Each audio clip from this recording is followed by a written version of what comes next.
9th class में अपना दूसरा चैप्टर था राहुल सांकृत्यान के द्वारा रचित ल्हासा की ओर। पाठ का वाचन देखो। पाठ का परिचय हमने देख लिया था। पाठ का वाचन देखो। वह नेपाल से तिब्बत जाने का मुख्य रास्ता है। ल्हासा की ओर क्या है? नेपाल से तिब्बत जाने का मुख्य रास्ता है। फरी कलिंगपोंग का रास्ता जब नहीं खुला था फरी कलिंगपोंग का रास्ता जब नहीं खुला था तो नेपाल ही नहीं हिंदुस्तान की चीज़ें भी इसी रास्ते तिब्बत जाया करती थी। तो नेपाल नहीं हिंदुस्तान की जो चीज़ें थी वो भी नेपाल इसी रास्ते से जाया करती थी। ये व्यापारिक ही नहीं सैनिक रास्ता भी था। ये व्यापारी नहीं होता बल्कि सेना भी आवागमन इसी रास्ते से किया करती थी। इसलिए जगह जगह फौजी चौकियां और किले बने हुए हैं। इसलिए क्या है? जगह जगह फौजी चौकियां और किले बने हुए हैं जिनमें कभी चीनी पलटन रहा करते थी। जिनमें क्या थी? पहले कभी चीनी फौज पलटन रहा करती थी। आजकल बहुत से फौजी मकान गिर चुके हैं और आजकल जो फौजियों के मकान हैं वो क्या हो चुके हैं? गिर चुके हैं। दुर्ग के किसी भाग में जहाँ किसानों ने अपना बसेरा बना लिया है और कई दुर्गों के हिस्से में क्या कर लिया? किसानों ने अपना बसेरा या रहने का स्थान बना लिया। वहाँ घर कुछ आबाद दिखाई पड़ते हैं और वहाँ जो घर हैं वो कुछ हैं आबाद बसे हुए दिखाई देते हैं। ऐसा ही प्रत्यक्त एक चीनी किला था। ऊपर की समतल भूमि में एक क्या था? चीनी किला था। हम वहाँ चाय पीने के लिए ठहरे। लेखक कह रहा है कि हम वहाँ पे चाय पीने के लिए रुक गए। तिब्बत में यात्रियों के लिए बहुत सी तकलीफें भी हैं। तिब्बत में यात्रा करने के लिए यात्रियों की क्या है? बहुत सारी कठिनाई तकलीफ है और कुछ आराम की बातें भी और कुछ क्या है? आराम की बातें भी हैं।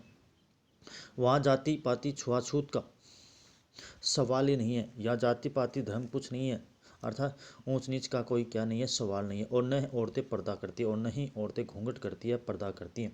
बहुत निम्न श्रेणी के भीख मंगों को लोग चोरी के डर से घर के भीतर नहीं आने देते हैं और निम्न श्रेणी के जो लोग होते हैं उनको चोरी होने के डर से घर के अंदर प्रवेश नहीं करने देते।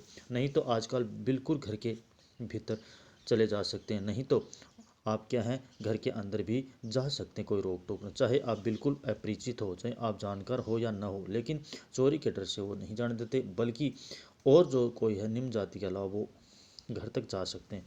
तब भी घर की बहू या सासू को अपनी झोली से चाय दे सकते हैं और घर जाकर बहू या सासू को अपनी झोली से अपने पॉकेट से चाय दे सकते हैं। वह आपके लिए उसे पका देगी और वह चाय आपको पका कर दे देगी। मक्खन और सोडा नमक दे दीजिए। क्या करते हैं लेखक कि मक्खन और सोडा नमक दे दीजिए। वह चाय चौड़ी में कूटकर उसे दूध वाली चाय के रंग में बना के मिट्टी के टोंटीदार बर्तन में रखने के लिए आपको देगी और वह इस प्रकार की चाय को घोट करके क्या कर देगी?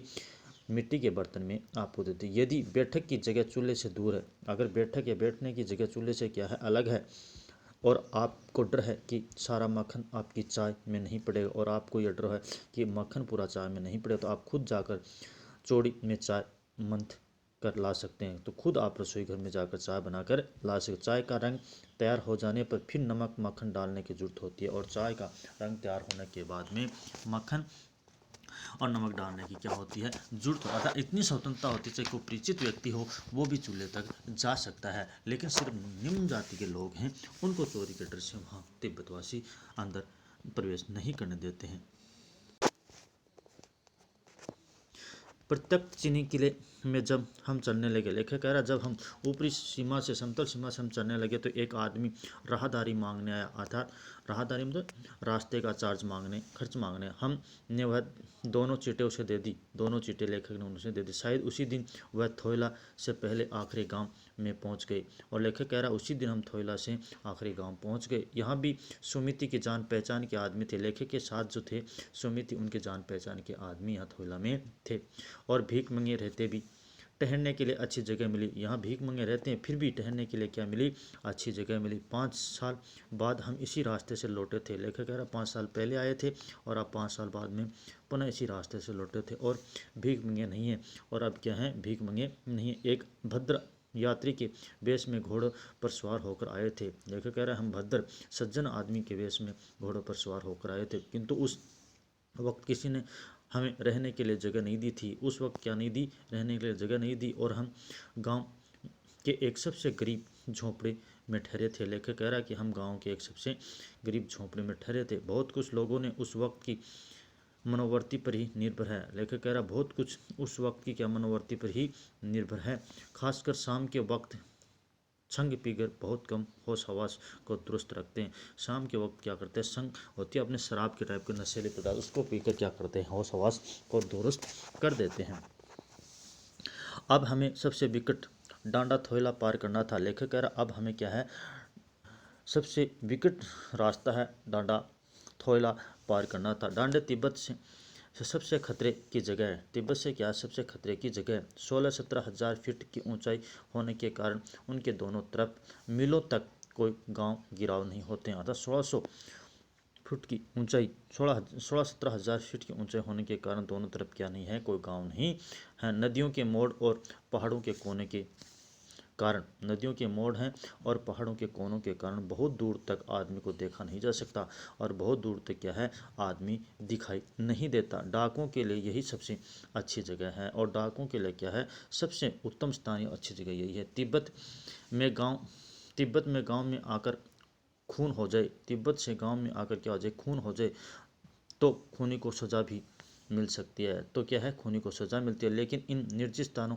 में मरे हुए आदमियों के लिए कोई परवाह नहीं करता। लेकिन इन सुनसान स्थान पर मरे हुए आदमी की क्या नहीं करता, कोई परवाह नहीं करता।